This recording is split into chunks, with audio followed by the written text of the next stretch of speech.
Like for example, La Roche-Posay.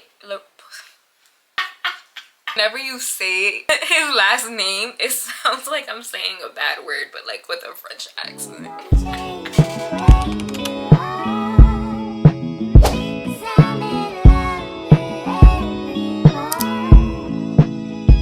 First, before we even begin, happy spring, y'all. Oh my god, can you believe it's spring? We're just getting into summer. I'm more of a fall baby, but listen, I've been craving some warm weather. Our first spring related video is gonna be springing into skincare. This video is basically going to be helping you build your skincare routine if you don't have one, figure out what products is going to work best for you. This could be like a whole hour-long video, so I'm going to try and keep it short and sweet.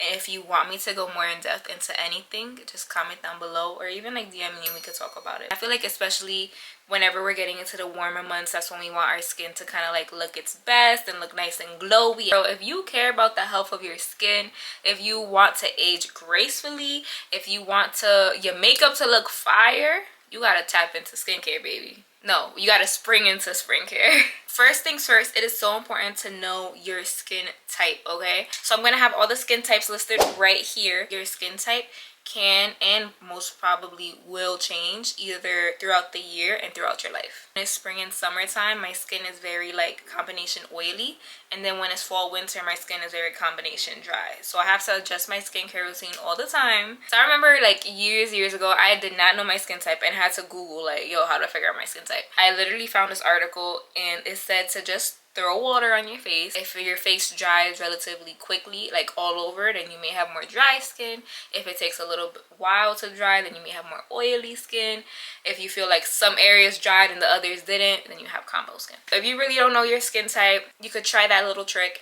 Or if not, if you ever just see yourself throughout the day like getting like a little shiny in certain areas, and maybe you're getting like a little dry patches or your skin feels tight, then you know, use those as clues, babe, to figure out your skin type. So after you figure out your skin type, that is when we're gonna like establish your concerns. This is gonna look different for everyone. My current problems is basically like my pores, which has always, I'm just a pore girl, like whatever. Also redness. I've been very red. Y'all are being so nice on my last video. I love y'all. Y'all gonna make me cry. I'm literally about to cry. Okay, focus. Same way I listed all of the skin types, I'm gonna list here a bunch of skincare concerns. These are like the main ones, I would say, the more like popular concerns. So now you're gonna take your skin type, and then you're gonna take your skincare concerns, and then you're gonna build a routine that's gonna work best for you. You have to be so real with yourself. Like, you have the people that they love 12 steps, you have people that want 2 steps. So whenever you're establishing your routine, be so realistic with yourself as to how many steps that you're willing to take. Oh guys, I don't want to forget to mention this. Whenever it comes to layering your skincare, like after you wash your face and whatnot, you want to layer your skincare on from the thinnest to thickest consistency, just because that's how your products are going to penetrate better. I'm sounding so sciencey right now, but the molecules of your moisturizer are really thick compared to like your toner, so like the toner isn't really gonna be able to penetrate into your skin better. That sounded so nerdy, but it's true, it's what it is. Okay, now let's talk about cleansing, y'all. Cleansing your skin is so important. You should be cleansing twice a day. If you have very dry skin, I know some people prefer to only cleanse at night. Even when my skin is dry, I still wash my face in the morning with like a gentle hydrating cleanser, just because, you know, like eye boogers and drool, and yeah, I would say wash twice a day, but figure out what works best for you. If you don't double cleanse, hop on a Booski, because that is the best way you're gonna cleanse your skin. I'm gonna start with something that is gonna help take off your makeup, take off excess oil, take off your sunscreen. You want something that's gonna break down all that gunk, and then you're gonna double cleanse with something that's really going to penetrate into your skin. And if you get a cleanser that has other benefits, it would better do so now that you double cleansed. Y'all, if you're still using makeup remover wipes and it's 2024, I'm so sorry, but get rid of it. Even if like you're so exhausted that you don't really want to do a balm or something, just use some micellar water and some cotton pads, girl. Come on. So yeah, either do some like micellar water, you could do a cleansing balm, was my favorite form. You could even do like a cleansing oil. After that, that's when you'll follow up with something a little bit more to really cleanse that skin. My personal favorite cleanser is the one from Used to the People. I love that one. It has so many antioxidants. It's going to help strengthen your skin.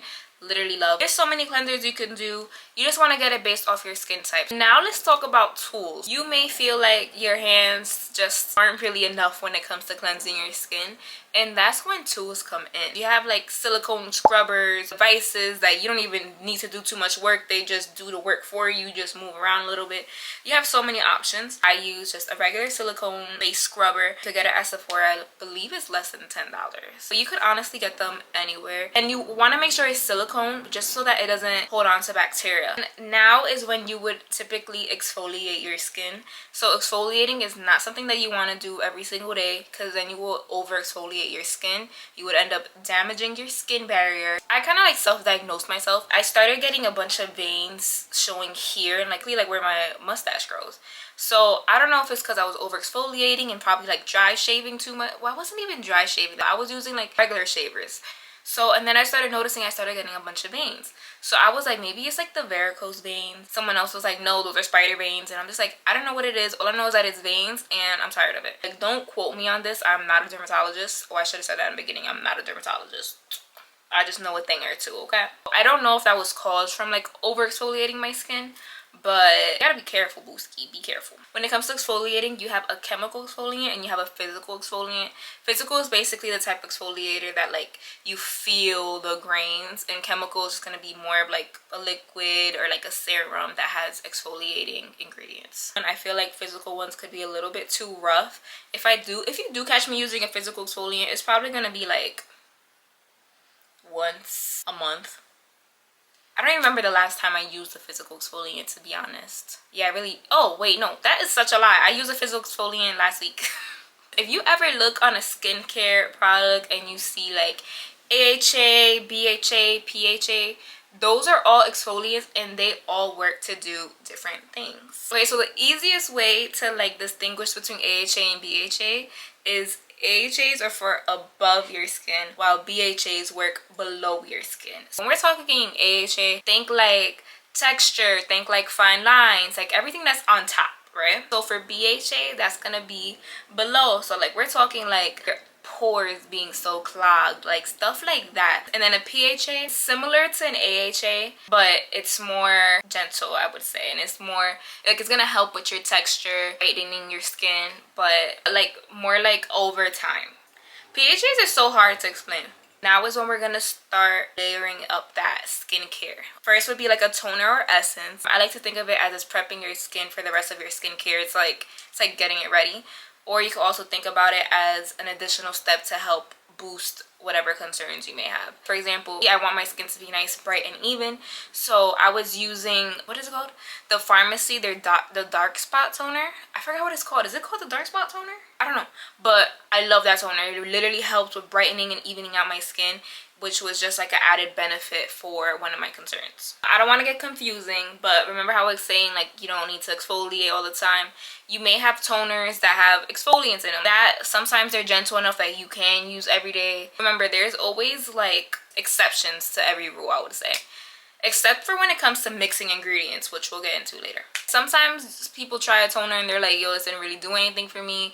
I'm just wasting a step up. I'm just wasting time. Other people are like, yo, I can't live without it. So take it as you will, boopy. Take it as you will. Then next is going to be your serums. So whatever is your main skincare concern, you want to find an ingredient that's going to work for it, and you want to get it as a serum form. Just because a serum is going to be the most like, I don't want to say powerful because I feel like that sounds a little scary, but is this going to be like the most, yeah, I guess powerful step in your routine? For example, a vitamin C serum. I feel like everybody should have a vitamin C serum. You could do something that has some type of salicylic acid if you struggle with like clogged pores and acne. And remember what I said, like you could switch it up. Like you could use a salicylic acid cleanser. If you don't want to get it as a serum, you can switch it up. If you want to target anti-aging, you can start diving into retinols. I'm not too well versed into retinol. I was told by estheticians that you don't really need to start using retinol unless like a dermatologist tells you to until you reach the age of 25. So I'm not too,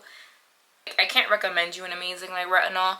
but do your research. So if you are using retinols, don't mix it with anything besides hydrating products. Retinol is very strong. That's why sometimes whenever you're like shopping like in Target or in any type of store, you would never see anything over 1% retinol. And it sounds so little, like only 1%, but that's how strong retinol is. Like you can't get more than 1% over the counter. There's so many serums out there that target like so many concerns in one. Those are the type of serums I like, okay? Because I really don't want to be putting 1,000 things on my face. The Tower 28, I love the serum. When it came to my redness, and it did help with my pores as well, but specifically redness, nothing helped like that toner. Definitely gonna hop back into that one because I've been trying other things and we gotta stick to what's good. If you have more dry skin, maybe this is a nice opportunity to get you a serum that's gonna help boost hydration. And I love the snail mucin. That's chef's kiss. You could get something that has hyaluronic acid. There's so many options. Like you could get a serum that has niacinamide, which is gonna help with like your pores and discoloration. Personally, I could not use niacinamide. I've tried so many. I've tried them in different routines, different ways of using it. This niacinamide wasn't my bestie. We didn't lock in together. A lot of other people love niacinamide, so I know it sucks to say, but skincare is one of those things that it's like a trial and error. Like you just have to find what works best for you, and you have to learn your skin. And then after your serum, this is when you're gonna do your eye cream. I know some people love eye cream, like they swear by it. They're like, oh my god, I can't live without my eye cream. And then there's some people that it's like, what the heck I need an eye cream for? I'm just gonna put my moisturizer underneath my eyes. An eye cream is purposely made for underneath your eye. I know it sounds so crazy. The skin underneath our eye is not the same skin that's like on our face.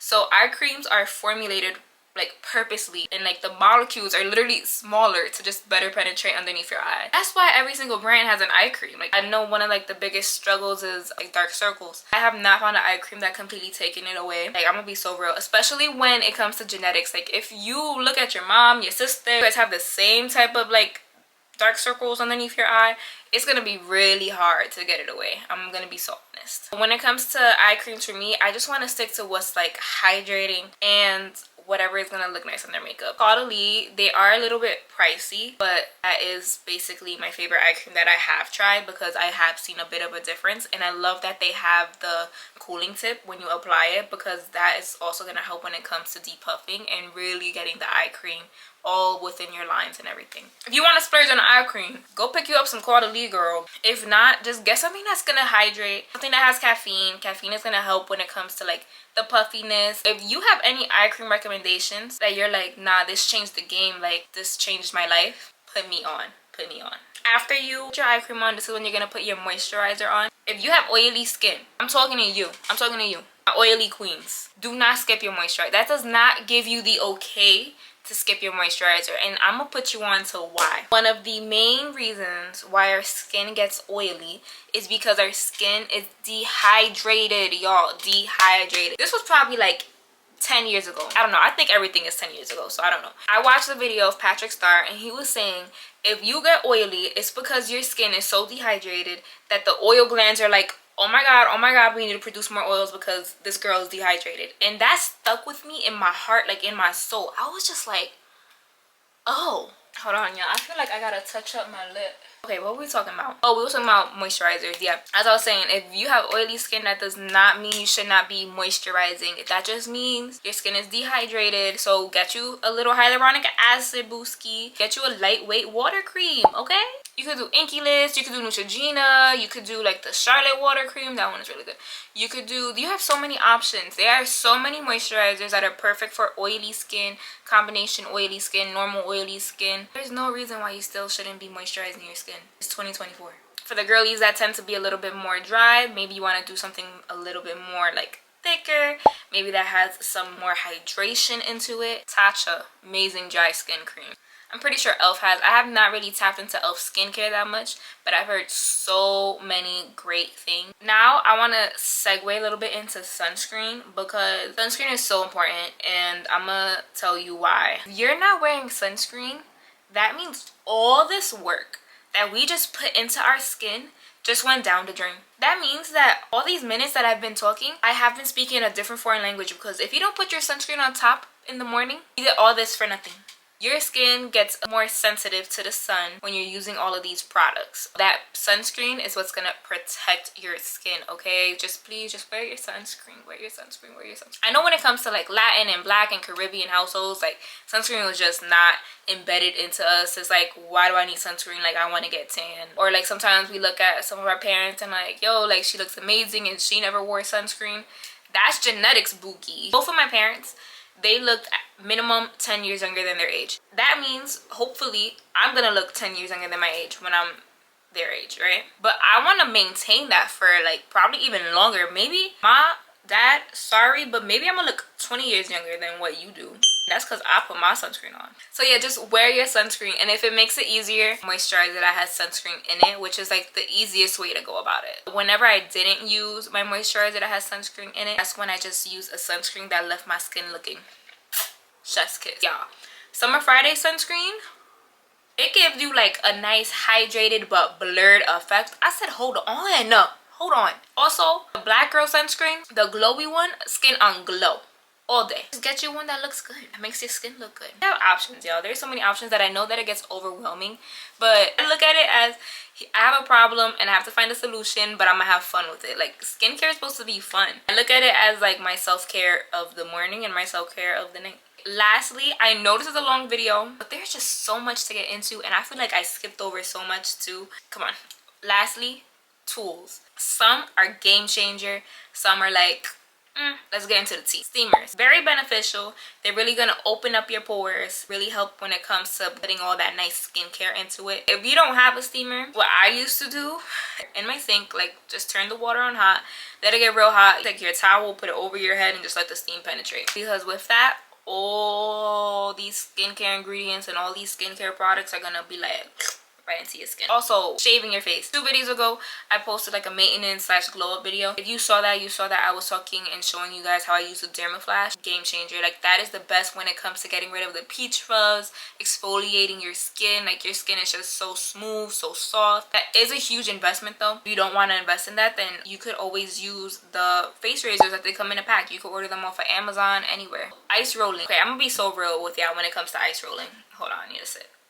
The only time that I consistently ice rolled was when we was in the pandemic and I didn't go to work. Tomorrow morning, I have work at 9 a.m. You think I'm gonna wake up and ice roll? No, bookie, no. You do deal with puffiness, ice rolling does work. But you have the big ice rollers you can use for your face. They have some small ones you can use specifically for under eye. If you feel like your skin is inflamed, ice works beautifully. You could even do like ice plunge baths. I used to do those often. I would just take a bowl, put some cold water and some ice in it, put your face in it. It's good. It also works to help tighten up your pores. And also you have your shade rollers, your gua shas, your, is it called like the Numi, something like that. Those are gonna be the tools that really help to like define your face when it comes to like defining like your jawline, when it comes to defining your cheekbone. If you do it consistently, it will definitely help. You want that like defined look, get you a gua sha. Lastly, satin pillowcases change the game. You could do the full shebang and get you like satin sheets, but I feel like that won't be comfortable for me. I like to feel breezy, easy breezy, beautiful cover girl, you know. I could tell a difference in my skin and my hair whenever I don't have my satin pillowcases on. When it comes to my skin and I don't have my satin pillowcase, I could see the difference in the sense that my skin is just not as clear and not as like bright and smooth. It's crazy, and I swear it's not mental. Don't tell me it's mental, because it's not mental. Okay, y'all, I know I've been talking up a storm in this video. I just have some final tips that I want to share with you before you go into like your whole skincare journey. First off, talked about so many steps and so many products. I don't recommend trying so many things at once, because let's say you have the concern of dullness, right? And you pick up 5 different products that work for dullness. You don't even know which one is actually working for you. And like next thing you know, you're using 5 things when you could just be using 1. Also, if you start using all of these things and one of them isn't working for you and it's probably causing you to break out and get itchy and all this stuff, you're probably going to want to return all 5 because you don't know which product it was that irritated your skin. Also, just be prepared that you may have to change your routine. I feel like sometimes our skin gets used to certain things. As I was telling you, our skin type changes throughout the year. So you may have a product that's your ride or die for like 5 months straight, and then the next 4 months you're like, girl, this ain't working. It's normal. And then also remember, every skincare routine is different. We can have the same exact skin type. We can have the same exact skin concerns. That doesn't mean that one product that is your holy grail is going to be my holy grail. Everybody's different no matter what. Lastly, this one is huge. Just because a product is or is not trending doesn't mean that it will or will not work for you. As I said, not only does everybody have a different skin type, but marketing, social media marketing just took over. So many brands and companies are just investing more into that than they are into their products. If a company has a great marketing strategy, it doesn't mean that their products are going to be amazing. Okay, so take time, do your research, which you are already doing a good job. If you came to the end of this video, good job, you doing your research, girl. Just keep that in mind. Okay, y'all, we finally came to the end of the video. I don't think I've ever talked so much in a video in my entire life. Like, my throat is dry. If you made it to the end of this video, comment below, because you are a real one. So I hope you learned something from this video. I hope it helped you one way or another. Don't forget to like, comment, subscribe. Let me know what videos you want to see, and I will see you guys in my next one.